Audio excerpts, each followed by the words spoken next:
Okay, so this is an article that I'm going to go through this with you, so you really don't have to read it. I will have this in the assignment in the classroom, so you can refer to it if you want to.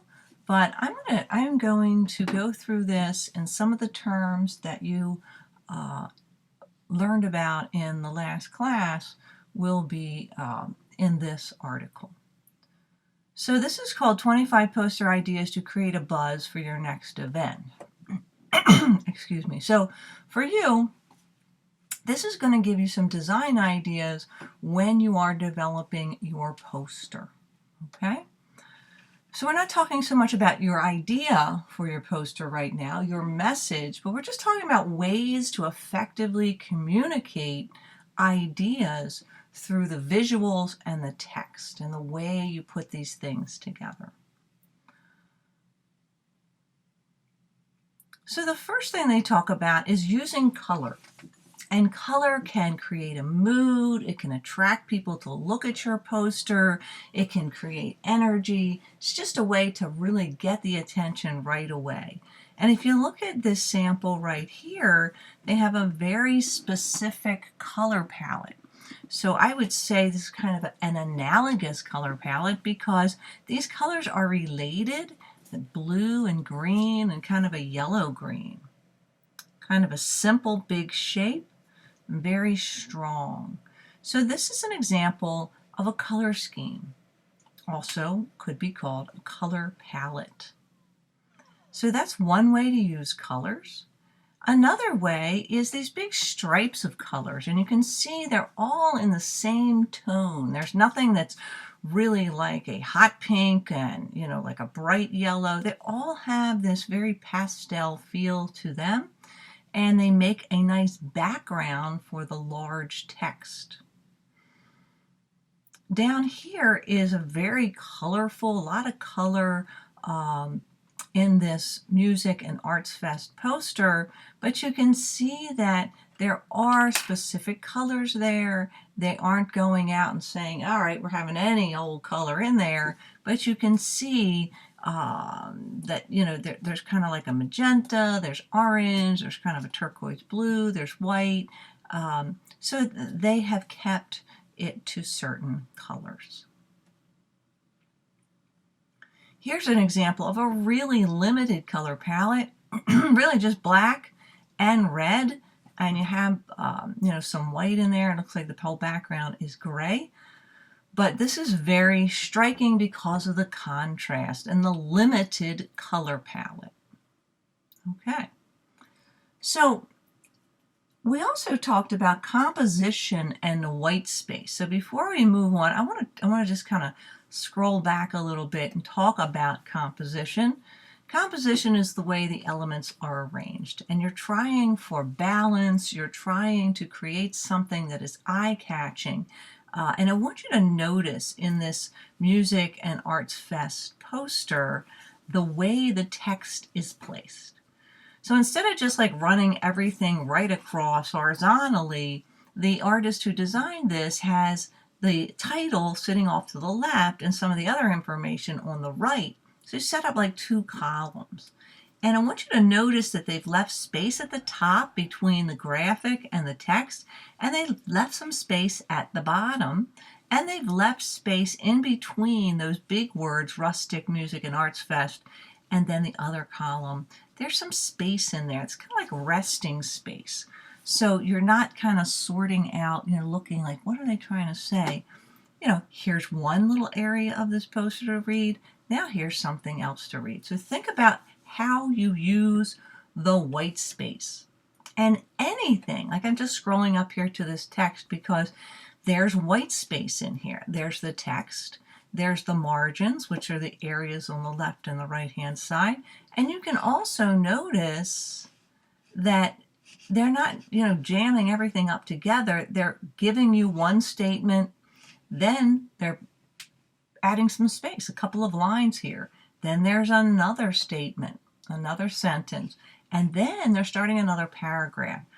So when you have ideas that are a little different and you have a new paragraph, this can be an effective way when you're writing. Okay, it's not always when you're in school, because you might have to be adhering to certain, MLA formats or whatever.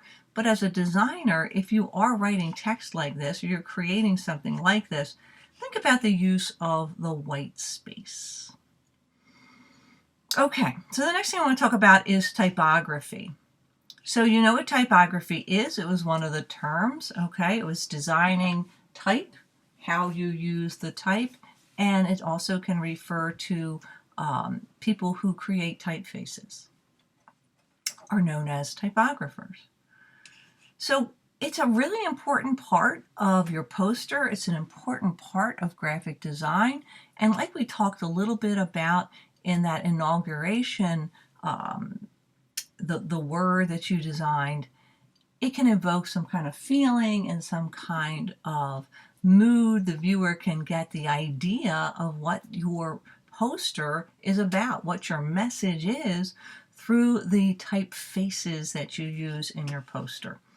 So a couple of these would be harder to achieve, because that is something you would do. You have to assemble that and take a photograph of it. But let's look at something that uses type in a program like Sketchpad. Okay, so I don't know that you could achieve exactly this kind of effect using Sketchpad, but I know you could if you had like Adobe Illustrator, where you can set type all around, and then you can put shadows on there, and you can create a design with the type. Okay, so that is one example of typography in your poster. When you look at this music festival poster, the way they have used the typography can say a lot about what you're going to be looking at. What is this all about? So I can see that this is the most important part right here, where it says music festival, and they have used color in an interesting way to kind of reflect the image of the guitar on that side. All of the type is in a style that's called sans serif. That means there's no curly cues. There's not all the same exact typeface, but it's all the same kind of style. Okay, so it gives us a very clean, concise look. It's not busy, it's easily read, a very legible design. Okay, so lots to think about in typographic design. Keep it simple, keep it to just a couple different typefaces. If you're doing something, you want to do something that is a decorative font, keep that to, and I'm just scrolling through because I am looking for a decorative font. I don't see anything, so I'm going to scroll back up here. But less is more. Okay, so when you start designing, you might think, oh, I want to do all this kind of beautiful swirly curly cues. But a lot of times, think about 2 or 3 at the most different typefaces in your poster, and make them relate to your message. All right, so the next thing is visual hierarchy. So visual hierarchy refers to what is most important and what is less important. So you're ranking the information in that order, okay? So when you look at this, they're using just a big letter C to draw our attention. So obviously, something about that C is very important, and it stands for the Columbia Creative organization. So that's one way of grabbing the attention with a visual hierarchy. And then when you look at this one, gender equality is a human fight, not a female fight. So they're saying this is the most important thing about this poster. It is the biggest. It is the most central focus. So there you go, easily seen. That's what they want you to get out of this. And then they want you to understand a couple of other things, and they put that a little smaller in the bottom. All right, simple but impactful. Really not much use of imagery or shapes other than the, I don't know what these are called, male, female signs. Other than that, there's not a whole lot of imagery going on. Okay? They talk a little bit more about negative space and white space to form a clever composition. So we were talking about white space maybe just a tad bit differently a couple minutes ago. But if you take a look at this poster, it's very clever because it is about food and wine. So they have a fork shape, and then they have cleverly, I guess that's how you say it, used these wine bottles as a negative like silhouette, and it's the space around it is forming the tines of the fork. So you see this a lot in graphic design, the clever use of shape. And it really draws the viewer in. It's really kind of a cool idea. It's just black and white.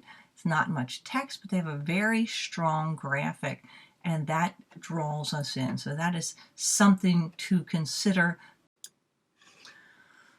Okay, so the last couple things we want to talk about is emphasis and legible and the message. So emphasis would be creating a focal point. So if you look at this poster, I would definitely say the emphasis is on that interesting shape in the middle. And it's making you wonder, what is that? So we're thinking it's some kind of art exhibition. So emphasis is similar to visual hierarchy, but many times it's going to be some kind of image that really stands out. So here I can see the word graphic is the emphasis of this poster because the letters are big, they're arranged in an interesting way, and everything else is smaller. So that is what they're using for the emphasis of the poster. So keep that in mind when you are designing your poster. And the word legible we've already talked about, and that simply means if there is text, I can read it. So I haven't done anything where, let's say, for example, this poster right here, it has this kind of light blue color. If any of the text were light blue like that, I wouldn't be able to read it. Notice there's some blue, very similar, but it's dark enough so I can read it. So think about the legibility of your text. The final thing, and a really very important thing, is the message. And that's what you're going to think about before you do any designing. You have to have your message. And you're designing for that. You're communicating whatever idea it is that you wish to say. So if it's confusing, people aren't going to understand what it's all about. Okay? So when I look at a poster like this Strawberry Festival, I can see that this is advertising something that Whole Foods is doing. It's a strawberry festival, and it says it's on July 19th, and it tells me what's going to go on there. Food, some free food, some fun for the kids, and it's going to be about strawberries. Okay, so that's the message. So they didn't start out just drawing a jar and putting some fruit in there. Someone had an idea and said, we're having a strawberry festival. Design something interesting so that everybody knows what this is about. Okay, so that's what I need you to think about. The message is first. The idea comes first, and everything else flows from that. And that's why I want you to take it step by step and have a plan. And the plan begins with, what do you want to say? What do you want to talk about?